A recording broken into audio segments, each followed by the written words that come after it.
العلم هو النور الهادي والمفتاح لكل الخير من يريد الله به خيرا. بسم اللہ الرحمن الرحیم الحمد للہ رب العالمین والصلاة والسلام علی سید الانبیاء والمرسلین وعلی آلہ واصحابہ اجمعین. السلام علیکم ورحمۃ اللہ وبرکاتہ. عزیز طلبہ، آج ہم درس نمبر 122 کا آغاز کر رہے ہیں. ایک مرتبہ مصنف رحمہ اللہ کی عبارت کو پڑھ لیتے ہیں. دیکھیے اسکرین پر: وحکم المقتضى انہ یثبت بطریق الضرورۃ فیقدر بقدر الضرورۃ ولہذا قلنا اذا قال انت طالق ونوى به الثلاث لا يصح لأن الطلاق يقدر مذکورا بطریق الاقتضاء فيقدر بقدر الضرورة والضرورة ترتفع بالواحد فيقدر مذكورا في حق الواحد. وعلى هذا يخرج الحكم في قوله إن أكلت ونوى به طعاما دون طعام لا يصح لأن الأكل يقتضي طعاما فكان ذلك ثابتا بطريق الاقتضاء فيقدر بقدر الضرورة والضرورة ترتفع بالفرد المطلق ولا تخصيص في الفرد المطلق لأن التخصيص يعتمد العموم. ولو قال بعد الدخول اعتدي ونوى به الطلاق فيقع الطلاق اقتداء لأن الاعتداد يقتضي وجود الطلاق فيقدر الطلاق موجودا ضرورة. ولهذا كان الواقع به رجعيا لأن صفة البينونة زائدة على قدر الضرورة فلا يثبت بطريق الاقتضاء ولا يقع إلا واحد لما ذكرنا.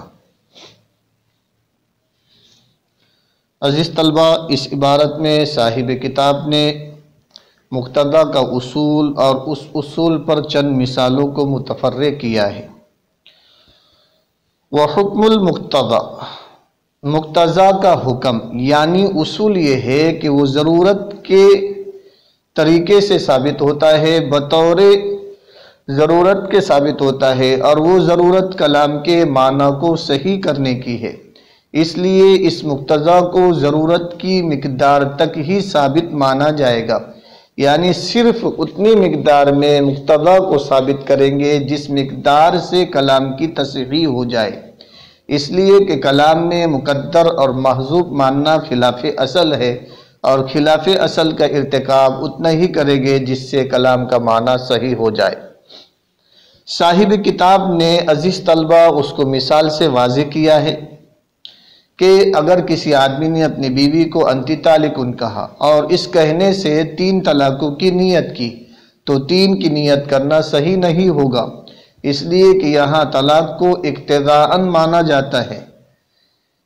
اس لیے کہ یہاں طلاق کو اقتضاءً محذوف مانا جاتا ہے کہ طالقن صفت کا صیغہ ہے اور صیغہ صفت اقتضاءً معنی مصدری پر دلالت کرتا ہے. جس طرح ضاربن اقتضاءً ضرب پر دلالت کرتا ہے، اسی طرح طالقن اقتضاءً طلاق پر دلالت کرتا ہے. جب طلاق کو اقتضاءً مانا گیا ہے تو اس کو ضرورت کی مقدار تک ہی مقدر مانیں گے، اور بیوی کو نکاح سے جدا کرنے کی ضرورت ایک طلاق سے پوری ہو جاتی ہے، اس لیے طالقن میں ایک ہی طلاق کو مقدر مانیں گے تو 3 کی نیت کرنا لغو ہو جائے گا. لہذا انتی طالقن سے 1 طلاق واقع ہوگی، 3 واقع نہیں ہوگی. عزیز طلبہ، وعلی ھذا یخرج الحکم فی قولہ ان اکلت ونوى به طعاما دون طعام لا یصح. اس عبارت سے صاحب کتاب نے مقتضیٰ کے اصول پر چند مثالوں کا حکم متفرع کیا ہے. مقتضیٰ کے بقدر ضرورت ثابت ہونے کے اصول پر کہنے والے کے اس کہنے کا حکم بھی نکالا جائے گا کہ اس نے اپنی بیوی سے کہا ان اکلت فانت طالق، اگر میں نے کھایا تو تجھے طلاق ہے. اور وہ حکم یہ نکالا جائے گا کہ کہنے والے نے کسی خاص کھانے کی نیت کی تو اس کی نیت صحیح نہیں ہوگی، جو چیز بھی کھائے گا اس کی بیوی کو طلاق پڑ جائے گی، اس لیے کہ عقل کھانا تقاضا کرتا ہے طعام کھانے کی کسی چیز کا، تو طعام کا لفظ عقل میں اقتضاءً ثابت ہے، اس لیے طعام کو اتنی مقدار میں اقتضاءً مانیں گے جس سے عقل کے معنی کو صحیح کرنے کی ضرورت پوری ہو جائے، اور عقل کھانے کے معنی کو صحیح کرنے کی ضرورت طعام کے مطلق فرد سے پوری ہو جاتی ہے، اور طعام کے مطلق فرد میں تخصیص کی نیت کرنا صحیح نہیں، اس لیے کہ تخصیص عموم کو چاہتی ہے، یعنی تخصیص تب ہو سکتی ہے جب اس سے پہلے عموم ہو، اور جو چیز اقتضاءً ثابت ہوتی ہے اس میں عموم نہیں ہوتا، کیونکہ عموم اور خصوص لفظ کی صفت ہے اور مقتضا معنی کی صفت ہے، تو جو چیز اقتضاءً ثابت ہوگی اس میں عموم نہیں ہوگا۔ یہاں طعام کا لفظ مقتضا ہے، یعنی اقتضاءً ثابت ہے، اس لیے اس میں عموم نہیں ہوگا۔ جب عموم نہیں ہوگا تو اس میں کسی خاص کھانے کی نیت کرنا بھی صحیح نہیں ہوگا، اس لیے جس عقل مند آدمی نے ان اکلت فانت طالق کی قسم کھائی تو جو چیز بھی کھائے گا اس کی بیوی کو طلاق پڑ جائے گی۔ اگر وہ کہتا ہے کہ میری مراد یہ تھی کہ اگر میں خربوزہ کھاؤں تربوزہ کھاؤں تو میری بیوی کو طلاق، روٹی کی میری نیت نہیں تھی، تو اس نیت کا کوئی اعتبار نہیں ہوگا۔ عزیز طلبہ، اس مثال سے مقدر، محذوف اور مقتضا کے درمیان ایک اور فرق معلوم ہو گیا کہ مقتضا معنی کے قبیل میں سے ہوتا ہے اور مقدر و محذوف لفظ کے قبیل میں سے ہوتا ہے، اسی لیے تو کہا جاتا ہے المحذوف کالمذکور، مذکور لفظ کے قبیل میں سے ہے تو محذوف بھی لفظ کی قبیل میں سے ہوگا۔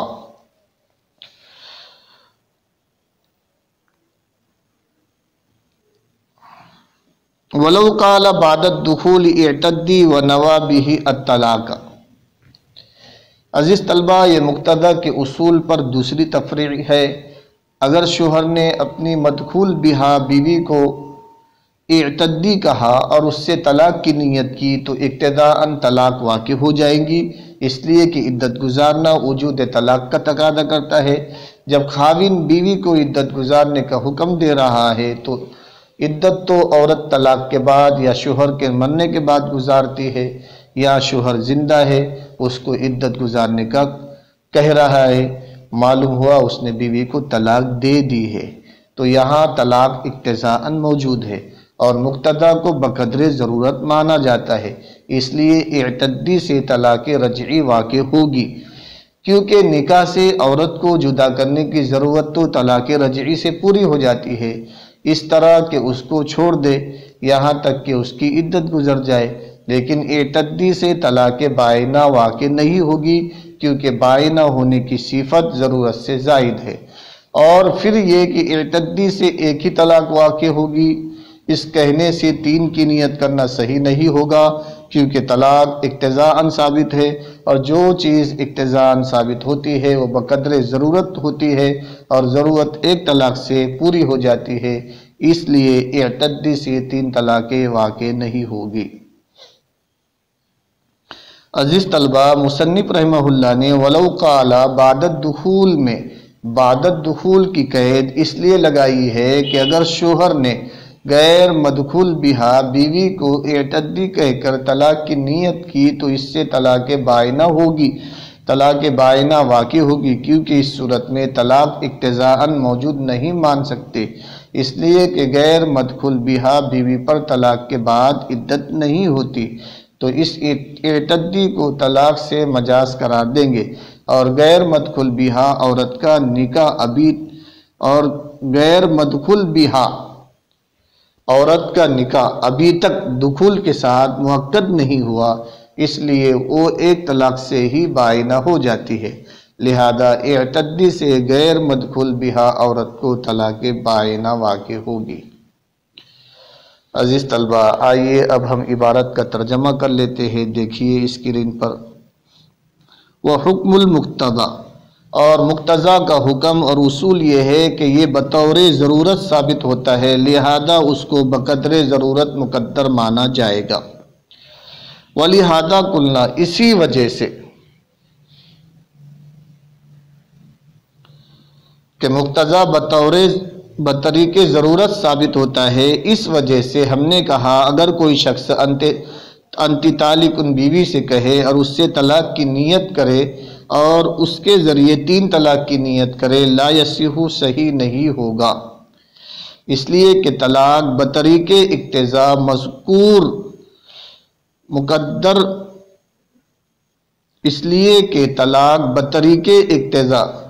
مذکور مان لی گئی، لہذا بقدر ضرورت مقدر مانی جائے گی، اور ضرورت 1 سے پوری ہو جاتی ہے، لہذا 1 طلاق کے حق میں طلاق کو مذکور مان لیا جائے گا۔ وعلى هذا يخرج الحكم في قوله ان اكلت ونوى به طعاما دون طعام لا يصح۔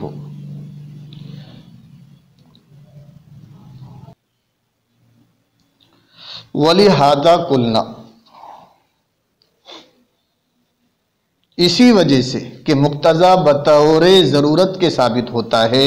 ہم نے کہا اگر کوئی شخص اپنی بیوی سے کہے انتی طالقن اور اس سے 3 طلاق کی نیت کرے، لا یصح، 3 طلاقوں کی نیت کرنا یہ صحیح نہیں ہوگا، لأن الطلاق، اس لیے کہ طلاق کو بطریق اقتضاء مذکور فرض کر لیا گیا، مذکور بطریق اقتضاء اس لیے کہ طلاق کو بطریق اقتضاء مذکور فرض کیا گیا ہے، لہذا بقدر ضرورت ہی طلاق کو مقدر مانا جائے گا۔ وَالضَّرُورَةُ تَرْتَفِعُ بِالْوَاحِدِ، اور ضرورت 1 طلاق سے پوری ہو جاتی ہے، فَيُقَدَّرُ مَذْكُورًا فِي حَقِّ الْوَاحِدِ، لہذا صرف 1 عدد کے حق میں طلاق کو مذکور فرض کیا جائے گا۔ وَعَلَى هَذَا،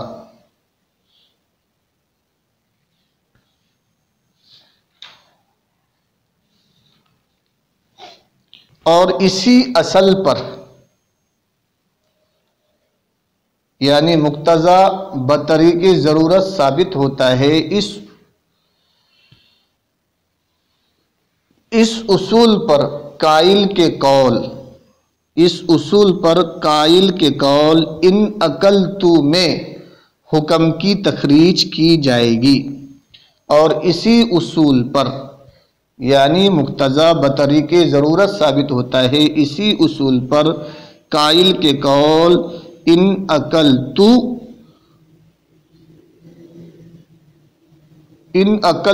میں حکم کی تخریج کی جائے گی،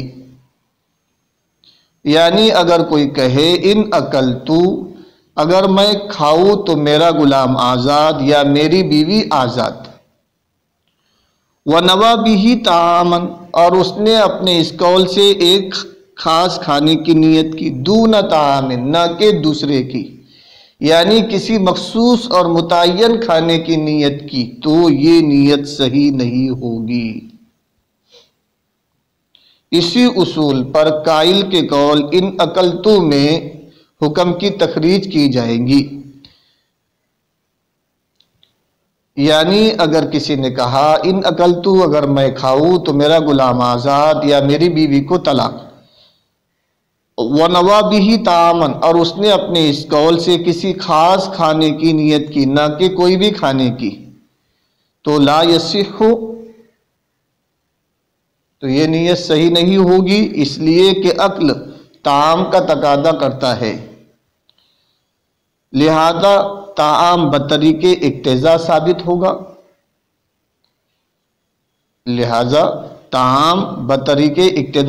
ہوگا، فَيُقَدَّرُ بِقَدْرِ الضَّرُورَةِ، اور طعام کو بقدر ضرورت مقدر مانا جائے گا۔ وَالضَّرُورَةُ تَرْتَفِعُ بِالْفَرْضِ الْمُطْلَقِ، اور ضرورت فرد مطلق سے مرتفع ہو جاتی ہے، ختم ہو جاتی ہے۔ ولا تخصیص فی الفرد المطلق، اور فرد مطلق میں کوئی تخصیص نہیں ہوا کرتی، لأن التخصیص یعتمد العموم، اس لیے کہ تخصیص عموم کا تقاضا کرتی ہے، عموم کو چاہتی ہے۔ ولو قال بعد الدخول، اور اگر شوہر نے بیوی سے دخول کے بعد کہا اعتدی، تو شمار کر، ونوا به الطلاق، اور اس سے طلاق کی نیت کی، فیقع الطلاق اقتضاءً، تو اقتضاءً طلاق واقع ہوگی، اس لیے کہ شمار کرنا طلاق کے وجود کا تقاضا کرتا ہے۔ فیقدر الطلاق موجودا ضرورتاً،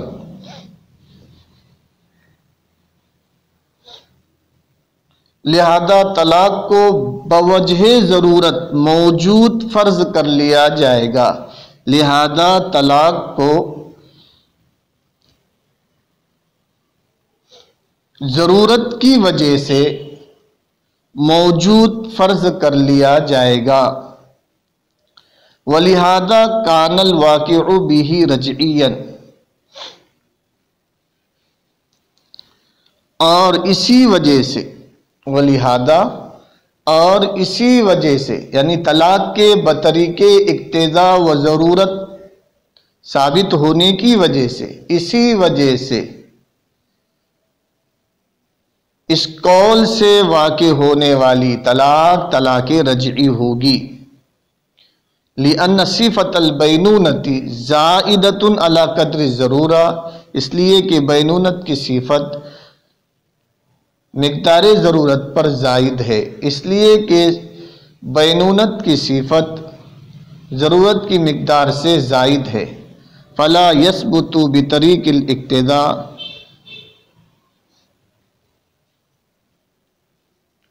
چنانچہ طلاق بائن بطریق اقتضاء ثابت نہ ہوگی، چنانچہ طلاق بائن بطریق اقتضاء ثابت نہ ہوگی۔ وَلَا يَقَعُ إِلَّا وَاحِدٌ لِمَا ذَكَرْنَا، اور طلاق ہمارے بیان کردہ قاعدہ المقتضی یثبت بطریق ضرورتی کی وجہ سے صرف ایک واقع ہوگی، نہ کہ دو۔ وَلَا يَقَعُ إِلَّا وَاحِدٌ، اور طلاق ہمارے بیان کردہ اور طلاق واقع نہیں ہوگی مگر ایک، اس قاعدے کی وجہ سے جو ہم نے ذکر کیا، اور طلاق ہمارے بیان کردہ قاعدہ المقتضی یثبت بطریق ضرورتی کی وجہ سے صرف ایک طلاق رجعی واقع ہوگی، نہ کہ دو طلاق واقع ہوگی اور نہ تین۔ عزیز طلبہ، امید ہے کہ آپ لوگ سمجھ گئے ہوگے۔ والسلام علیکم ورحمۃ اللہ وبرکاتہ۔ السلام عليكم، لا تنسوا الاعجاب بالفيديو والاشتراك في القناة تشجيعا لنا لنستمر بنشر المزيد إن شاء الله.